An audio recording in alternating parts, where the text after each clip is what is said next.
Welcome into 2-for-1 Drafts. Austin Gayle here with Mike Renner on the Monday edition of 2-for-1 Drafts. Fresh from our trip back from Indianapolis, here back in Cincinnati with the new mics, the new headsets, feeling good. How you doing, Renner? Let's say I feel like a new mic at this point after the weekend. I didn't do shit all weekend, thank God, because I sat on the couch, watched the combine, and it was great. Dude, you're out of commission on Friday. No, Yeah. was it Thursday? No, it was Friday. I mean, I rolled in and I was like, I can't do a serious show.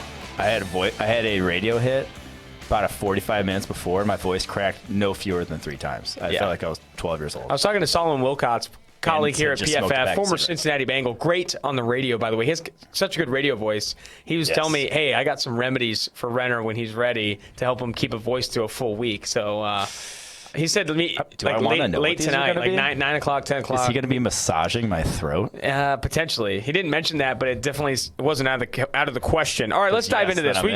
We didn't have an opportunity on Friday to record a podcast. We apologize for that. Well, Mike apologizes for that. But we're going to do a nice combine review over the next few days here. This first one's going to be winners and losers on the offensive side of the ball, offensive positions that won and lost at the combine. And then on the Wednesday, we are going to do a version with the defensive players. It should be good. A lot of winners, not as many losers. I feel, and that's important. Like, you don't want legit losers, fallers, a ton of them, because it's very hard to lose significantly at the combine. But I was just gonna say, I feel like more guys fall down the board though, because if you're a bad athlete, you don't want to draft a bad athlete. Like, you fall down the board. If a guy's a great athlete, so like Denzel Mims, Henry Ruggs. Henry Ruggs, you could tell that dude was special on tape. Yes, he's going to be a winner because his numbers were nuts, but it's like, were you really surprised here when you ran a 4.27? Would you really come in and were like, I wouldn't call him a riser, though. I wouldn't call Henry Ruggs a riser. It's a winners and losers. These aren't necessarily risers and fallers. In my mind, on my board, I went back and I'm going to rejig for the new top 150. And in my mind, a lot more fallers from the testing than necessarily guys moving up boards. Okay, interesting. Well, that new big board comes out on Tuesday. You're going to have a rejig of the top 150 players in the 2020 NFL Draft on PFF.com. We'll probably run through that a little bit on the Wednesday podcast as well. I'm also talking to Tristan Wirfs, the Iowa offensive lineman who blew up in the combine. If you want to highlight a winner, that guy won and then some. I'm talking to him tonight about his combine, about what's next, what his teams told him. So that'll be stitched into the Wednesday. Build, we'll get to it a little later, but that guy's build's unlike anything I've ever seen. No, it's like Aaron Donald-esque. I almost comped him to Aaron Donald. Like, that build is absurd. If his legs matched his upper half, like if it was like the same thickness and like size throughout, he'd be like 420 pounds. He's got the biggest legs, and then just kind of like not much for an upper body, but I mean, that's kind of what you want as an offensive lineman. You want that power, if it's going to be anywhere, to be in his legs. You got high cut for a running back. This guy's low cut. He's like it was absurd. Long cut. Whatever it was. But Tristan Wirfs, I'm talking to him later today. That'll get stitched into the Wednesday pod. Got a lot of good things on Friday. We're actually going to have Chris Trapasso on the podcast, so that'll be great. Sports. The CBS Sports draft analyst had a few beers with him at the combine. Yeah, he was at the live show that we did, which was not a disaster. Not a disaster. Surprisingly. If you were in Indianapolis for the live show, we definitely appreciate you. All right, let's start with the quarterback position. No losers here, no fallers really from the quarterback position, but we did have a winner here, Jalen Hurts, because I was under the impression that I thought Justin Herbert might test better than Jalen Hurts, but Jalen Hurts turned in a good combine, showed that he was actually a running threat. Yeah, that was the biggest thing. If he ran like a 4.7 flat and didn't have good athleticism test numbers at 222 pounds, then you're kind of like, you got to respect the option threat there, but you're not actually a value add in the run game. 4.59, like that, he could pass for running back. 6'1", 222. They comped him on NFL's show to Le'Veon Bell. Yeah, I mean, like, he has similar testing numbers. Now, Le'Veon Bell was fat coming out and then like got ripped after his rookie season. We've all been there. But yeah, Jalen Hurts legitimately proved that. I think if you want to use him as like a true running back, like true QB power runs in your offense, by all means, he can run that, and I think execute. We didn't really see that on tape, though, because going into this week, you said, like, maybe does he have that athleticism? We kind of questioned it, but he did. It's just rare to see him really open throttle, So that's fair. Let's run through the numbers. 6'1", 222 pounds, had a 4.59 40-yard dash, 35-inch vertical, and 125-inch break. We had a lot of guys at the combine bowed out of the cone and the 20-yard shuttle after seeing on day one that these wide receivers are testing a lot slower than we expected. Yeah, we'll get to some of those in a second. Neville Gallimore's blows me away. Like, his 3-cone is so much worse than what you thought he would be from a lateral agility standpoint. Did you? I mean, I always thought I can recall testing. Yeah. Like, and completing the majority injuries, of too. There were a lot of injuries this combine. People pulled up lame and things like that. the people saying, "Oh, I'm injured," is like the whole. But also like actually in the drills, guys pulling up hamstrings, that sort of thing. It was not a good look. I mean, I will say that. But like testing later, yes, you get more prime time or whatever it was. But like receivers ran slower than we thought of. All these kinds of things. Let's just jump forward here. We're going to go to the running back position. A lot of risers or a lot of winners from this combine here. Jonathan Taylor, got to start with him. I mean, 4.39 at his size was very, very impressive. You knew that top speed was there, but there's something about seeing it at that size. He tested very well, very explosive, good speed for a running back. Yeah, and the more important thing here was the cones. Cone shuttle. 7.01 cones, a solid cone for a big back. And then 4.24 shuttle. And like we said, the shuttles are bad for a lot of people. Those are very good times for a 226-pound back. So I think that change of direction ability, that cutting ability, yes, you see it on tape. He is very much a one-cut runner, can stop on a dime and get going. But that's, he's not going to be one of the guys we called a winner here. We're going to get to in a second is A.J. Dillon. A.J. Dillon kind of struggled in those drills. Very much when you saw him in space is a stiffer dude. That's not the case with Jonathan Taylor. Yeah, running through the numbers now. 5'10", 226 pounds. I love that build for a running back. 4.39, 40-yard dash, a 36-inch vertical, 123-inch broad, 3-cone, 7.01 second, and 20-yard shuttle, 4.24. Let's see you transfer those broad numbers to feet and inches in your head right here. That's going to be very difficult. I don't know if I'm ready for that. All right. Let's jump to A.J. Dillon, because I do think he won the combine. Not won the combine, but was a winner at the combine. But was he a great winner, though? That change of direction still concerns me. Yeah, I was going to say, you saw him do the deuce drill, and it looked like maybe me doing the deuce drill. I mean, it's just like it didn't look good. Like his feet are not – I don't know how to something they don't necessarily measure in any of the cone – shuttle, that sort of thing, but the feet weren't good. Yeah. They'll just say that. He doesn't have good feet. I mean, Steve was saying he was talking to some NFL guys in Indianapolis, and they're saying they're going to start timing all of those drills. They're going to time the deuce drill. They're going to time these different things to actually get like legitimate times and stuff for all of the stuff that they're doing down there. I'd be very interested to see timed deuce drills, because some guys were blowing through that thing like Cam Akers. Yeah. I thought Clyde Edwards-Helaire was great in that one, but other guys like A.J. Dillon, it looked like he was fumbling through those bags. Came in at 6 foot, 247 pounds. Great vertical, 41 inches, 4.53 40-yard dash for a kid that's over 245 pounds was impressive. But the cone, you tried to call him fat once. I did try to call him fat, but that dude is not fat at all. We don't interview him. Yeah, that would be a concern. But he's definitely not a fat guy. He's rocked up. All right, another winner here is Cam Akers. We predicted him as a winner. He came in, blew it up quite a bit. And I think Cam Akers looked good in the deuce drill and other things. That was the thing. It's just pretty much across the board tick boxes. It looked good on the field drills, catching the football, 10.2 broad, 35.5-inch vertical. Those are nice explosion numbers. The shuttle was a little weak at 4.42, but a lot of guys' shuttles were not the best. And then 4.47 40 is just a good time. You're under 4.5 as a running back. That's a very good time. I don't care who you are. At 5'10", 217 pounds, that's a good time. At basically ideal running back size. 5'10", 220 is your prototypical running back. He's right around there. Yep. All right, then you have Darius Anderson of TCU, who rebranded to Jet Anderson. That right there is already a win. Yeah. That's why he won the combine, really. But you also saw him as a winner in Indy. Yeah, I mean, 4.61 doesn't sound great off the rip, but 36-inch vertical and then 10'8" broad jump are fantastic numbers for a running back. That is an explosive dude. That's who he's going to be. That's what helps you when you see a guy have off the charts broad and vertical jump numbers like that. Those are the guys who have guys bounce off their legs. When you have that much explosion in your lower half, that's a good thing. It's a shame that the jumps do not get more publicity, and the cone and the shuttle don't get more publicity, because like the 40-yard dash is great, but like you really find out about a lot of these players, especially at running back too, is like these jumps and these cones. That's the thing. The 40-yard dash takes place on about, once you get to the NFL, 10 to 15 runs a year. Are you really out in the open field, 8+ trying yards to turn it downfield, up, really cranking it to full speed? Everything else besides that is, again, every play. The shuttles, the cone. Pretty much, like I said, the other 250 carries or whatever. Especially at the running back position, that explosiveness and that change of direction that is highlighted in the jumps and the cone, the shuttle, shows up on every play. Like, you have to be explosive and you have to change direction at a high level to succeed in the NFL at the running back position on every play. 40-yard dash, if you're getting to 40 yards in 4.6 seconds versus 4.4, I don't really care. I need to know where you're getting in 10, where you're getting in 5, and those short area quickness, much more important.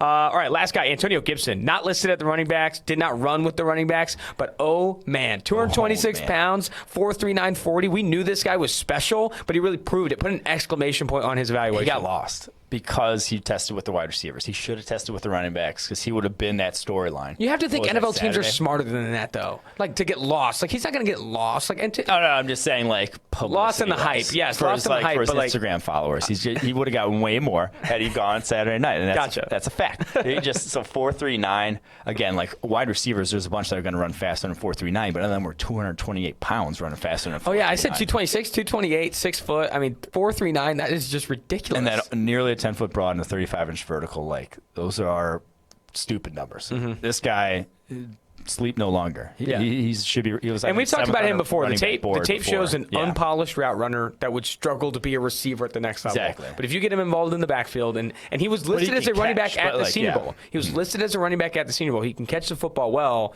I mean, put him in a Tony Pollard role. I mean, like, why not? Like, I see that like being a good option for him at the next level. What was Memphis doing though? Someone needs to like look into this. What was Mike Norvell doing at Memphis recruiting Tony Pollard, Darrell Henderson? This guy couldn't even see the field behind him. Antonio Gibson couldn't even see the field in front. Like, he couldn't see the field because of those guys. This is, pretty absurd. They've recruited some speed and some good speed, good size combinations at Memphis. You don't hear that a ton. All right, let's go to the downs for the running backs. Some losers. Losers so aggressive. I'd say negatives or whatever it may be. But Zach Moss did not have. Are you having like flashbacks to high school? You're like, no, don't go on. Yeah, a little bit. Well, that was kind of rude, actually. I peaked in high school, Mike, so I don't know what you're talking about. Anyway, Zach Moss did not have a good week in Indianapolis. He was PFF's top running back entering the combine. Do you see him staying put even after an okay, unathletic combine, as we expected? I'm going to rewatch him, and name's eluding me. Georgia running back, it's DeAndre Swift. Later today, and it's gonna be a conversation because Moss. Those are just like 4.65 40, 33-inch vertical jump.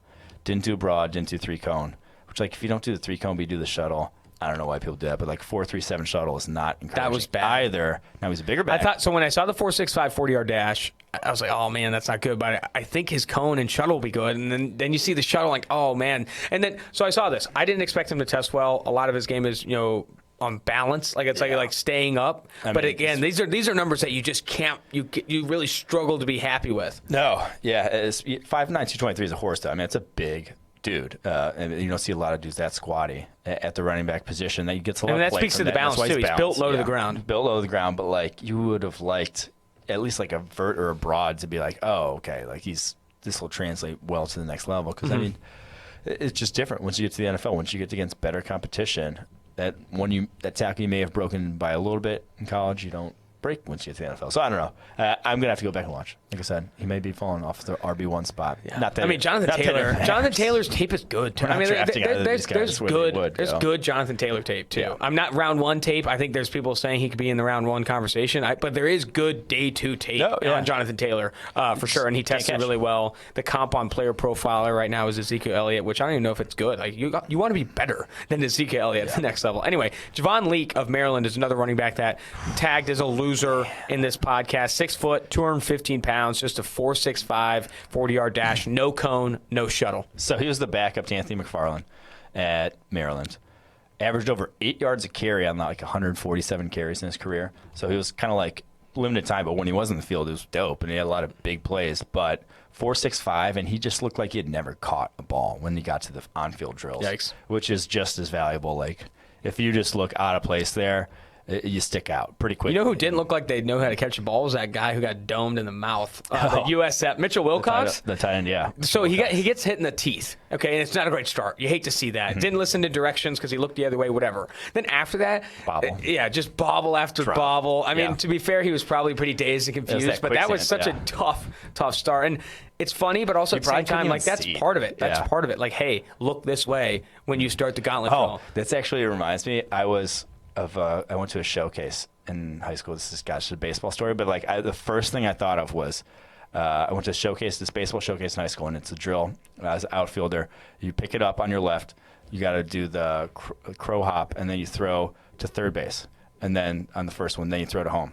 I'm the last person in this drill. Everyone goes third base, and the next one to home. I pick it up, first throw, straight to home. And they're like, how do you not know which base to throw it to? So I felt like him. I felt like that guy. It happens. Can't believe we just brought a baseball story up on the podcast. I know. I feel like Steve Palazzolo for a second here. All right, that's going to do it for the running backs. Because you just feel like an idiot. It's just like in the moment you're so nervous to like do it exactly right, and then you just fuck it up. All right, that's going to do it for the ups and downs on the pod here. Or on the running back position. We're going to go to wide receiver now. A couple ups here, starting with Denzel Mims. I mean, this guy practically broke Twitter. 6'6", 3-cone at his size was absurd. Tested well across the board. The Devil's 3-cone. Yeah, the Devil's 3-cone. And this guy's going to be a riser.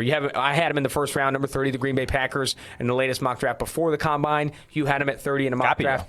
Yeah, you had him at 30 to the Green Bay Packers in your mock draft that came out today, and so did Daniel Jeremiah of NFL Network. Oh. He's feeling good at number 1 in the first round. Both copied, Joe. Yeah. No, he has to be the first round at this point. Yeah. Those testing numbers are too good. I mean, those are very, very, like, the best overall athletic profile of any of the wide receivers there. Broad off the charts, 40 off. Like all those numbers are just like an explosive athlete. I kept saying, he's got good size. He looked different at the Senior Bowl than any of the other guys running routes. Like he was the best one there. It just popped off the tape the way he moves, and the diversity, like the way he ran a more diverse route tree was why I was like, this is actually. I didn't expect this because he didn't do this at Baylor and like wasn't even asked to do that. And I expect on those guys who are limited route trees to not be able to get that down pat that quickly. So at this point, yes. First-round player. And you tweeted this out, Denzel Mims, biggest riser of the draft offseason, and I would agree with you, had a fantastic Senior Bowl, like you said, ran a diverse route tree, was beaten down on some cornerbacks there, weighed in at 6'3", 207 pounds, ran a 4.38 40-yard dash. That is great top speed, 38.5-inch vertical, 6'6", 3-cone, like I said, and a 4.43 shuttle. Very, very good day for Denzel Mims. He made himself some money. I don't see him slipping to day 2. All right, moving forward here, Henry Ruggs. I wouldn't call him a riser, but it was a good day for him. And when you run in the 4.2s, it's a good day for you. Also, I think it was a good week for him because that video, circulated of him playing basketball. And I saw Sam Monson tweet out saying that he's never seen a basketball player move on the court like that. He's probably seen 4 full basketball games. He's watched 5 games at a YMCA. He probably couldn't even name 4 teams in the NBA. But anyway, interesting take from Sam Monson. But I would agree that he looked different on the basketball court in high school. Yeah, that was pretty dope. That was nice basketball. My high school highlights are similar, but I don't know if anyone tweeted him out. Well, and it's like you assume a guy like that who's making you assume like Russell Westbrook. That's kind of like what it looked like. Yeah. What's Westbrook 6'3"? He's 5'11". Like that 5'11" guy making dunks like that. Dude, that guy had some nuts. bounce, like running bounce. And that was the thing that I kind of was. I don't want to say I questioned, but you just didn't see quite as much of. You saw the straight line speed. You didn't see him get off the line as a different dude, just like at the line of scrimmage.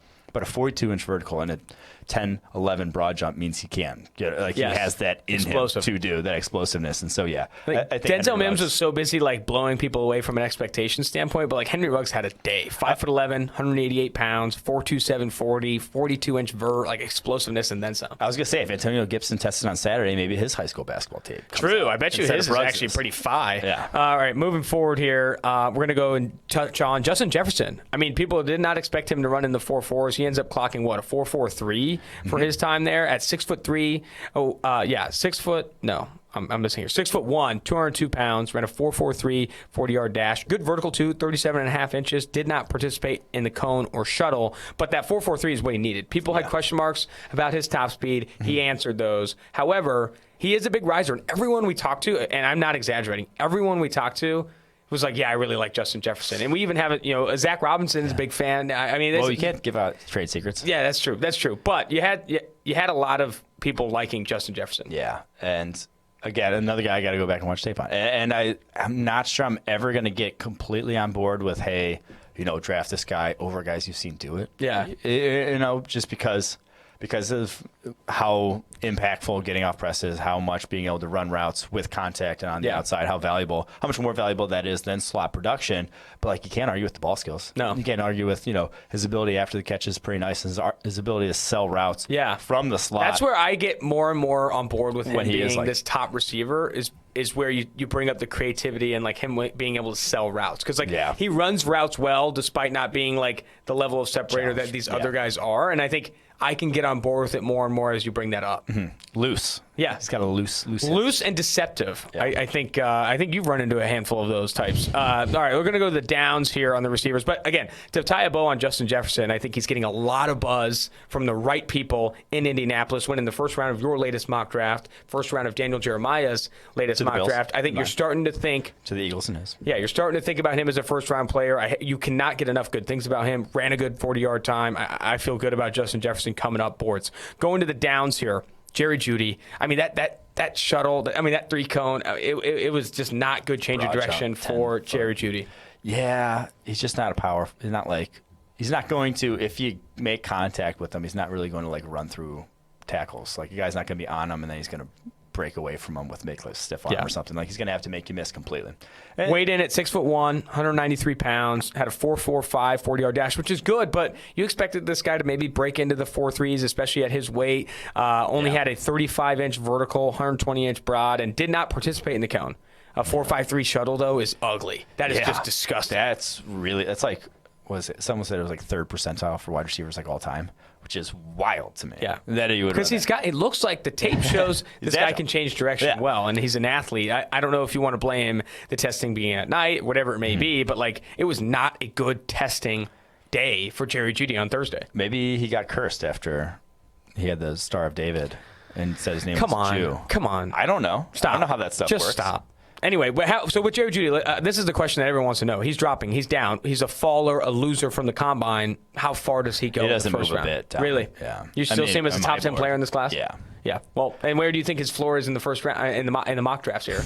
12. 12. The Raiders. I don't see how if Jerry Jeudy's there to the Raiders they'd pass him unless they draft CeeDee Lamb. But I do think there will be, because of how good this tackle class is, there will be a hot run on tackles. Yeah. Pretty quick off the rip. Pretty much all the top guys tested pretty well. And so then if you're taking that many boxes at the tackle position, which we'll get to in a sec, you just – the guy you're going to be drafting at 8 that's an offensive tackle, you're the Arizona Cardinals, compared to CeeDee Lamb. The tackle you're drafting in the second round will be nothing like the tackle you can get at 8. Yeah. Whereas the guy you're drafting in the second round wide receiver can kind of replicate CeeDee Lamb. Now, I think CeeDee Lamb, Jerry Jeudy are special. I've been saying that all along. Going to be very good, very much needle movers, but you can still get a good one in the second round. So I'm not sure you can get a good tackle. You went into Indianapolis. You lost your throat. You lost your throat. You lost your voice. You had Jerry Jeudy over CeeDee Lamb narrowly. Does the combine performance for Jeudy change that? I'm keeping it. Keeping it? Yes. All right.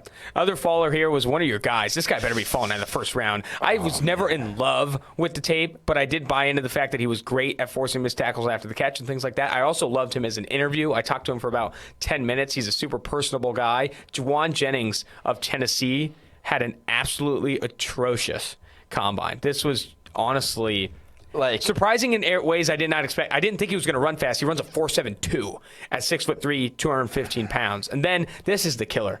You go under 30 inches on the vert at wide receiver. He had a 29-inch vertical. I mean, that's puke worthy. Dude, that's so bad. Any guy, that's very, very You're at a loss of words. Just any guy who's can dunk a basketball can get around 30 inches. Yeah. If you're 6 foot. I should ask him if he could dunk. He might not be able to. That's a low number. So I talked to him before the drills. That's when you talk to all the players before they do run the drills. And I said, hey, there's some questions about your top speed. People don't think you're going to run fast. Are you going to surprise some people? He said, honestly, no. Dude, I am not. He said that, I was like, dude, this is going to be bad. Yeah. We had that take on the podcast last week. But it's he's like, I'm not. If you want to go find a track athlete, go to track and field. I'm a football player. I'm great after the catch. Blah blah blah blah blah. We might end up going to track and field. That was a concerning day for Juwan Jennings. Unfortunate for him. That guy's going to actually fall. Yeah. It's just on the super, super low end. And it's just you don't need that risk. I mean, he's a quarterback turned wide receiver, still learning the position a lot in a lot of ways. Again, the tape wasn't good enough to keep him in the first round, in my opinion. I think he falls maybe even beyond day 2. And it's the whole, why does Keenan Allen go in the third round? Where do you second round, third round? You're not comping him to Keenan Allen. Well, yeah. He's not Keenan Allen. 2, it's the history of guys who run 4.71. If you want to talk about math, not good. If you want to talk about math and predictive power, you're looking at an athlete that more often than not, and then some, does not translate in the NFL. Yeah. Laviska Shenault Jr. It's about risk assessment at that point. Yes, exactly. He's a very talented player, still very good after the catch. Bad athlete. You're not. It's not a zero-sum game of if you're not drafting him, you're drafting like you can get a different good player if you don't draft him. It might not be like maybe you didn't get Keenan Allen good, but maybe you still got someone who was good. Like it's all about like assessing the risk at that point. And so the risk is a lot bigger now that he's this low percentile athlete. All right, last faller here, last down is Laviska Shenault Jr. And he's not going to fall significantly, not like a Juwan Jennings for reasons fall. you think. Yeah, not for reasons you think. The 4.59 40-yard dash at his size wasn't great. It's not 4.58. And he pulled up with the groin. Sorry, 4.58, pulled up with the groin. Wasn't terrible for his size, but it wasn't what you expected with him. You expected him to do what Antonio Gibson did. Yes. You expected him to come in at over 225 pounds and like a 4.39, just like light this thing on fire. But he didn't. The big reason though why I put him on here and why you agree we put him on here for as a down or as a faller is the injuries, because another injury pops up. Yeah. Core, groin. He's had shoulder issues, I believe, feet. Like this guy's got injuries up and down. And for a player that when you project his usage, it's going to be running between the tackles. It's going to be getting the football near the line of scrimmage. It's going to be getting banged all the time. It's a high risk. It's a high risk role, and I think that's a huge concern. And I think we talked to other people in Indianapolis. We had several analysts on the show that aren't as high on Laviska, and they bring up these same reasons. And you'll go back to risk assessment. Yes. The injuries here for Laviska are getting to the point where it's a concern enough for me to even think about back into the first, top end of the second. I even don't feel super comfortable. And the reason I love Laviska is because I think he's a sure thing in that role. Yes. If the ball in his hands, he's a sure thing. When healthy. He's incredible with his ball in his hands. Henry Ruggs is a sure thing in terms of being a deep threat. 4.27 is a deep threat. When you're that explosive, it's going to be. And he has good ball skills. So at that point, one guy's sure thing is deep threat, one guy's a sure thing is the ball in his hands. I thought Laviska could develop into a deep threat, and that's why I had him higher. But like, Laviska could also not play like half your games for his career because he keeps getting injured. And he could be robbed of some of that sort of explosiveness very quickly if the injuries do pile up. And so I do think it sucks to put a guy down like that because like, injuries are out of his control. It is. But it's also like a fact of life at this point that there's been so many. Unfortunate for Laviska, because I love the kid too. Good head on his shoulders, great character. Like he's going to nail the interview process, and I think on a better day, 100% healthy. Is he our first player interview? He was our first. He was our first player interview on the 2-for-1 Drafts podcast. But on a better day, when fully healthy, Laviska Shenault blows up the combine, especially if they run him at 8 a.m. like they did before.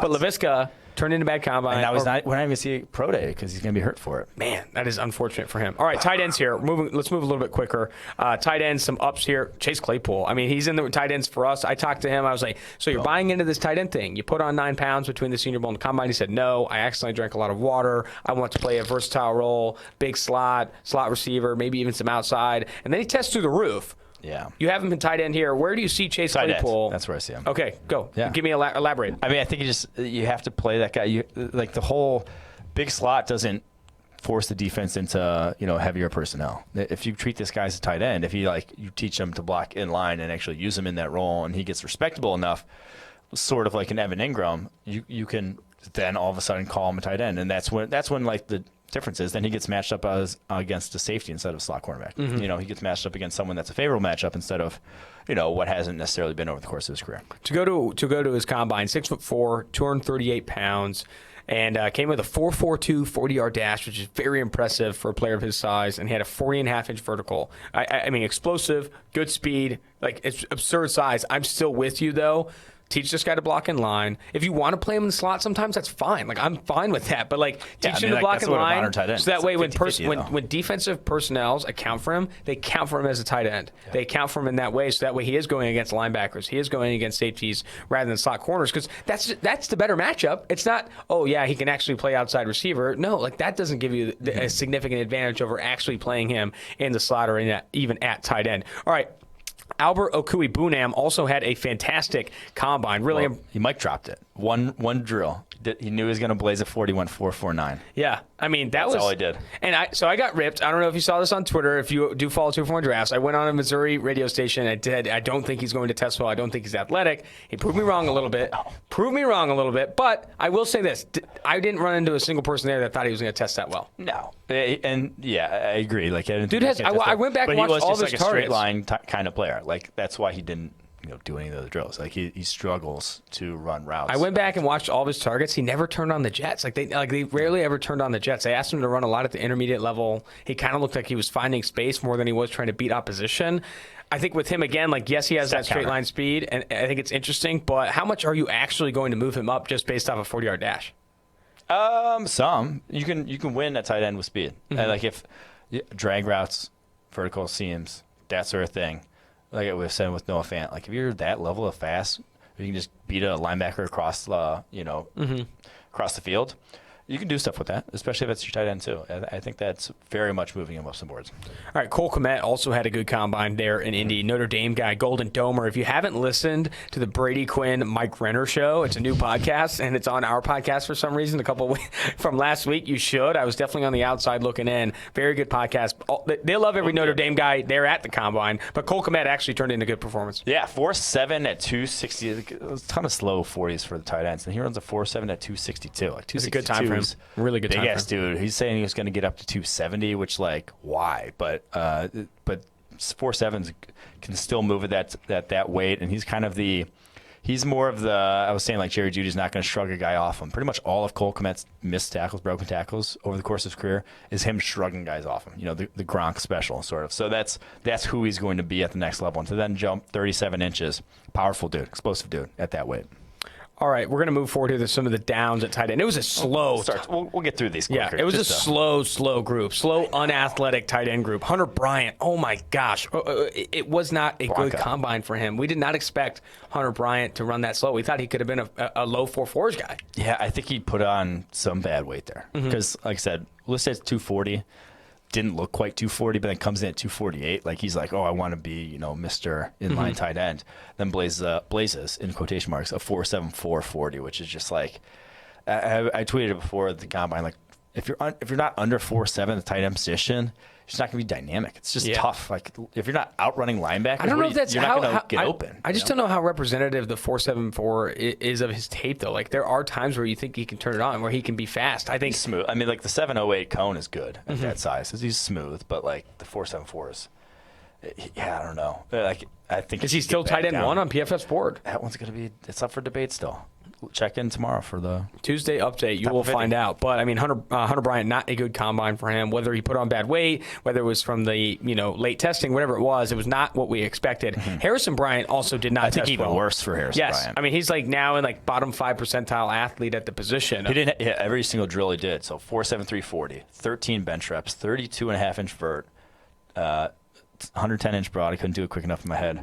I think it's a 9.4 or something. 7.413 cone is ugly. 4.37 shuttle, also not great, and all undersized at 243 pounds. So below average across the board athletic profile at undersized tight end is a recipe for not seeing. I will say this. Targets in the NFL. I will say this: if there's a position where you're watching the tape and it's maybe the hardest to kind of predict athleticism, it might be that one because you rarely see them turn it on. 5 yards. Yeah, you rarely see them turn it on. A lot of their routes are varying speeds. I feel like it is difficult unless you really see. You're finding a hole in the zone, kind of up the seam. You're not sprinting up the seam because then you can't react to a football. So you got to kind of jog it up the seam. All right, Jared Pinkney, a former draft crush of Mike Renner. I think that is officially dead in the ground. Tombstone is up because the Vanderbilt tight end did not have a good combine. He posted a 5 flat unofficial, and you were literally crying in the hotel room. I saw tears coming out of your eyes. It got down to a 4.98. It felt like when I ran a 5 flat unofficial all over again. Flashbacks. But 4.98 40-yard dash of Jared Pinkney did not test well in other ways. I mean, this guy did not have a good Senior Bowl, did not have a good 2019 season.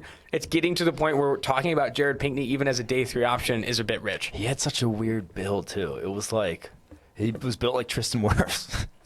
You hate to see that's not a good tight end build, though. I still agree wholeheartedly with your comp. Your comp, Jared Pinkney, is Antonio Gates about 4 years ago. But just towards the end of his career when that's funny. Antonio Gates kind of shaking a guy in the red zone, maybe getting home for a few scores a year, but if you're targeting him more than 10 yards downfield, you're going to have a bad time. Yep. All right, moving to Bryson Hopkins of Purdue, weighed in at 6'4", 245 pounds, only a 4.66 40-yard dash, some concerning times in the agility drills. Again, this is a guy that the expectations were high. Him and Hunter Bryant both had high expectations. Bryson Hopkins and Hunter Bryant, they failed to deliver. When you fail to meet expectations, you're going to get highlighted as a loser. I say he looked like the most athletic tight end in the class on tape. He looked like he should have been running. Which still should be valued. Him or Steven Sullivan. And Steven Sullivan obviously gained a bunch of weight. How about that change of direction? Make him look like a tight end. Oh, yeah. He's not a loser because you could tell that. But 4.62, 20-yard shuttle. Yes. He had the worst, and I think his cone was awful too. But Hopkins, the Purdue tight end, like I said, I expected him to test in the 4 or 5 range. I thought that was his value, was being that guy in an offense and being that vertical threat. But at 4.66, you're just not going to be quite the vertical. Like, you're not going to be Kelsey. You're not going to be Kittle. Those guys ran a lot faster. Yep. All right, moving to the offensive tackle class, have 3 guys to highlight. Tristan Wirfs. I mean, we talked about it at the top of the podcast, but this guy's built like something we've never seen, tested like something we've never seen, like a guy who over 200 or something over 320 pounds. I tweeted it recently. He's like got the best broad, best vertical, and best 40 of a guy who's ever weighed in at over 320 pounds. I also tweeted like his measurables in comparisons to Trent Williams are very, very similar. This guy is a rare breed. And that's the thing, is 320 is a horse for an offensive tackle. Like, usually you see the guys who blow it up in the right around the 300 mark. You know, they look lean. They look like they could play tight end. Tristan Wirfs doesn't look like he played tight end. He looks like he'd be Jared Pinkney if he played tight end. Like 4.85, and then those broad and vertical jump are stupid for a guy 320 pounds. And I think he's just, you know, as a run blocker, looks Watch like a fairly the video. sure thing. And then the cone and shuttle are pretty legit as well. So this guy, and then 34-inch arms also. Tick that box wholesale. So I think an over 10-inch chance. Like, there's not a box dude didn't check at this point. That's about as good a combine as I can remember. Watch Tristan Wirfs' broad jump. It looks absurd. Like, it legitimately does not look real. And with Tristan Wirfs, too, in Daniel Jeremiah's latest mock draft, he has him going number 4 to the New York Giants, not Mekhi Becton. First tackle off the board. So if you want to talk about a big combine. I'm just going to say it. That's just because you got to change it up sometimes. You think Dave Gettleman's going to fall in love? I think Dave Gettleman has to be in love already with Mekhi Becton. You kidding me? I don't know. But it's hard not to be in love with Tristan Wirfs. Yeah, I know. You said he checked a lot of boxes in Indy, and we knew he was going to test well. He was the top freak on Bruce Feldman's freaks list. He was going to be a monster here. But to see what he did, like break records, see what he did, was honestly super, super impressive. I was going to say, that's like the fact that Jedrick Wills, who had himself one of the better combines of all time also, I was predicting like elite, and he still delivered, and he still has a very good, pretty much across the board athletic profile, is not getting talked about because we had a handful of guys who were much freakier than him at this combine. All right, jumping to those guys, Ezra Cleveland, the Boise State offensive tackle, held low. If Tristan Wirfs didn't have, 60-inch ham hocks as thighs and blow up this combine, I think we'd be talking a lot more about Ezra Cleveland, but he jumped up into the first round of your latest mock draft. This guy's going to have some significant buzz heading into April's draft. Just so he had the fastest 3-cone of anyone in attendance, any offensive lineman, 7.26, fastest shuttle, 4.46. That shuttle tied Jalen Reagor from TCU, and his cone was better than Jalen Reagor's. That's like what we're talking about. Jalen Reagor, one of the most explosive wide receivers in college football. He was more agile than that guy, testing-wise at least, and then put up 30 reps on the bench. And the history of guys who have elite cones and shuttles at the tackle position is very good. When you can have that change of direction ability, it bodes well for you in pass protection. When you have the ability to basically, like, pass protection, a good portion of it is simply the ability to stay in front of a guy. And not a lot of people are 6'6" with 33-plus inch arms and can move like that. And so I think Ezra Cleveland, teams are going to see that and be like, he's been pretty good in Boise in pass protection, but obviously the level of competition is a concern. But he also now has pretty obviously the traits that could do it at the NFL level too. Andrew Thomas, another guy who's going up after the combine, 6'5", 315 pounds, but he came in with some arms, man. 36-inch arms with 10.25-inch hands. He's got some measurables like teams are really, really going to like. Can he even like feel the tips of his fingers? I don't think so. Do your nerves still work? I actually asked him. He said no. But yeah, he's got the real. Those are the real questions you got to be asking these guys. But he again, another guy across the board. Tick the boxes. One of the better 3-cones there, 7.58. One of the better shuttles, 4.66. A 5.22, 40. Not exceptional, but then over a 30-inch vertical is very good. A 9-foot 1-inch broad jump, also very good. So like this guy, this OT class is it's gonna go down in history. One of the better ones of all time. I mean, we said that going into it. It's a very athletic group with a ton of talent at the top, and now Ezra Cleveland kind of enters that conversation. Andrew Thomas was our offensive tackle 1 heading into the combine. I think he stays put there after a good week. Downs for the tackle position, it's Trey Adams, and it's not because or just because of the video that was leaked from an NFL interview. No, honesty is a good thing. I kind of respected it. But also, here's my take. He's asking for a bigger appendage. This dude's already massive. Like, what's going on here? Like, how much bigger does it get? Anyway, Trey Adams. When you're that weight, though, you lose a few inches. Really? Yeah. I didn't know that. You didn't, the fat, just from the fat on your, when you lose fat. Oh, I got you. You get a few inches back. Oh, that makes sense. Okay, well, Trey Adams, in addition to the comment, had a very, very bad combine. Yes. I mean, he did 3 drills. He did the 40. He did the vertical jump. He did the broad jump. He had the worst in all 3 of those drills for any offensive lineman. I don't know if I can have a worse combine. I mean, and more then drills and getting the worse? medicals. Yeah. Did he pass the medical? I think he passed the medicals, but still, there's a ton of injury history. Yeah, but he there. does have the injury history, yeah. And then maybe the best combine answer of all time. I just don't know how much that props you up. Yeah, we can't really talk about that much more, but you guys should go look it up. Definitely do if it. You haven't heard all right, last down for the offensive tackle position, then we'll jump to interior offensive line and let you guys go. Isaiah Wilson, not the best combine. I mean, you compare him to Mekhi Becton, he did not have the same athleticism. So I said before in a scouting report, if you go get the PFF draft guide, which if you're listening, you have to have the PFF draft guide, I assume. You have to be nuts about the draft. Come on. And you would have it at this point. But what I said about him was he has to be kind of in a play action or a situation where he can get his hands on guys early. Mm-hmm. Because if he's in space, it gets ugly. And he might not even touch Maybe like Orlando Brown? Yeah, similar. Like that's what's similar. Like Orlando Brown went to the best scheme for him. As much as like everyone's like, oh, one of the biggest combine, whatever. But like Orlando Brown's perfect because he gets protected with a lot of tight ends, and he gets to have his hands on guys right away with that scheme. And then once he gets his hands on you, it's over. You're not gonna get away from him at that point. But out in space, it can get ugly. But 8.263 cone.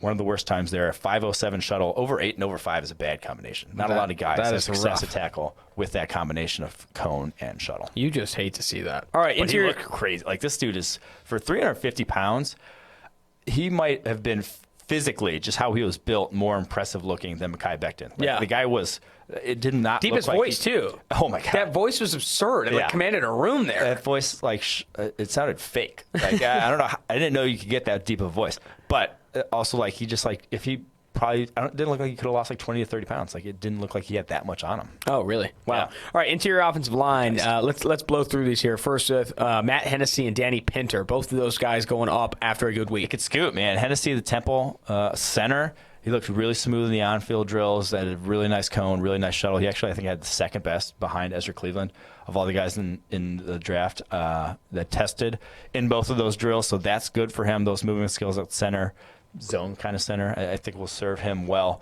And then Pinter, a little-known guy out of Ball State, actually played tackle there. Projection on the inside, had under 32-inch arms. But, man, you're at 4'9", 140. And the other guy with good cone, good shuttle. He can pick it up and put him down. I watched him in the on-field drills. They asked him to kind of – I could hear the coach saying, you're moving your feet quick, cover more ground. I did see that a little bit. But he can move his feet pretty quickly, and I think you saw that in the testing with Pinter. You like those guys that can scoop. Yep. Another guy that's going up is Netani Mucci. Did not test. I talked to him at It's going length. Up and it's going down 44 times. Yeah. That's what it is. I talked to him before all the testing, and dude said, I asked him about the crazy stuff we brought up on the podcast before. Can you lift a moose? Some people say he said yes. And I asked him, can you eat a 10x10 at In-N-Out, which is 10 patties and 10 slices of cheese? He said, yes, but you can't order a 10x10 at In-N-Out. You have to order a 5x5 and a 5x5. He said, but I've eaten one of those in one sitting. Can you do a 5x5x5? Can you do a 15, is what you're saying? 15. Would Do you it be know 25? Spanish? Yeah. No. What are you talking about? I was multiplying them because it was okay. Gotcha. Anyway, Which would also be then multiplication by aside. Netani Mucci blew it up in the interview process. Super nice guy. He said he wasn't going to test. He said he was at 90% for a foot injury, but doesn't want to test until he's 100%. He's going to test at the pro day, but put up 44 reps in the bench press, and he was moving that way. I will say this: his chest is so big that he did not have to move the bar. It wasn't going a ton. very far, but yeah. I will say this though: he told me in the interview, he's like, "I'm going to beat the record. Like it's no problem. I'll beat the record." But he was saying there's some stuff about not being able to warm up, and I don't know, whatever it was. It's like he's like, I didn't beat. Guys were saying they got there too quick. Like they went from one thing, and then they'd roll them, and usually you do some push-ups, get the chest warm. They weren't able to do that going in. That's unfortunate because I think he could have beat it. Man, I really do this think guy beat the record in the last year of the bench press would have been too perfect because he's like the legend. When's the last year of the 60-yard shuttle? By the way, no one even runs. They didn't run it this year. I thought I saw a couple people run it. I don't think they ran it this year. Oh wow, interesting. Good to hear though. Yeah. All right, last two guys we're going to bring up. These guys are some losers, some downs from the 2020 NFL Scouting Combine. Calvin Throckmorton.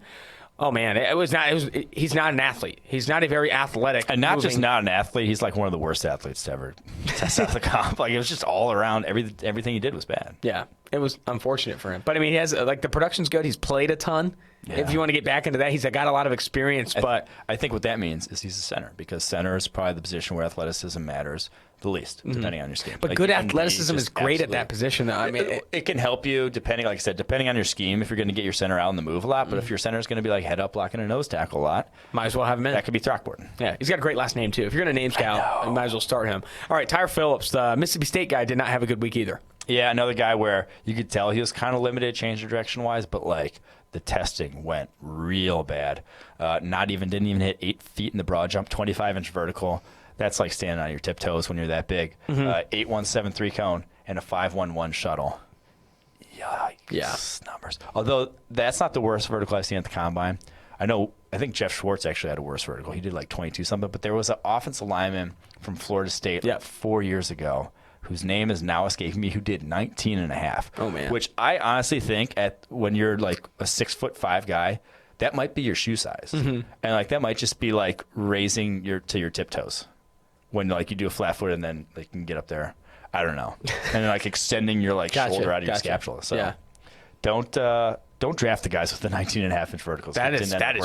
Yeah. That is legit bad. All right, I want to start ending the podcast with this, by the way. A highlight, low light from the week or wherever we're at. But give me a highlight from Indianapolis. We're going to do this every week? Nah, maybe. I don't know. Well, give me a highlight from Indianapolis. A highlight from Indianapolis. God, that's good. Dude, you have nothing. It was all a blur. I'll start. My highlight, we talked to a ton of great people in Indianapolis. If you didn't listen to last week's podcast, you got to. Danny Kelly, we talked to. Charles McDonald, you didn't make to that interview, but it was great. Also talked to Kev Cole, who works here at PFF, but he was awesome. I mean, we talked to some great guys. I have one more highlight before you give me yours, but waking up, seeing you in fully dressed, asleep on top of the bed covers at the hotel was reminiscent of just how rough of a night you had, but it was fantastic to see. Dude, yeah, I was fully dressed in like dress clothes, too. It was that was not my best morning, but highlight was the Brady Quinn interview. Yes, that was great. Yeah, I mean, meeting Brady for the first time. The Golden Domers. I mean, just chopping up. You guys are starting your own podcast, right? Hopefully. Is it this one? Am I getting off of it? Hopefully. All right. Well, then, that's going to low light. You had low light. Yeah, let's do a low light. Low light probably was not having you on for Sirius. Having the sub you in for Steve Palazzolo was absolute bummer. I mean, it was still a good show, whatever it was, but I needed my guy there. No, low light was eating that egg sandwich that George brought us. God. Was like what we ordered. That was just like inedible. Calling it a sandwich is a disservice to sandwiches. That thing sucked. I ate. No one ate 8 of them, so I ended up just picking out like 6 pieces of cheese. Which is almost more gross than even considering because I just didn't even want to eat the whole thing. You're gross. It had a good piece of cheese on it, so I ate the cheese. That's going to do it from the crew of 2-for-1 Drafts. Austin Gayle, Mike Renner. Make sure you tune in, but this is it. 2-for-1 Drafts. This is it.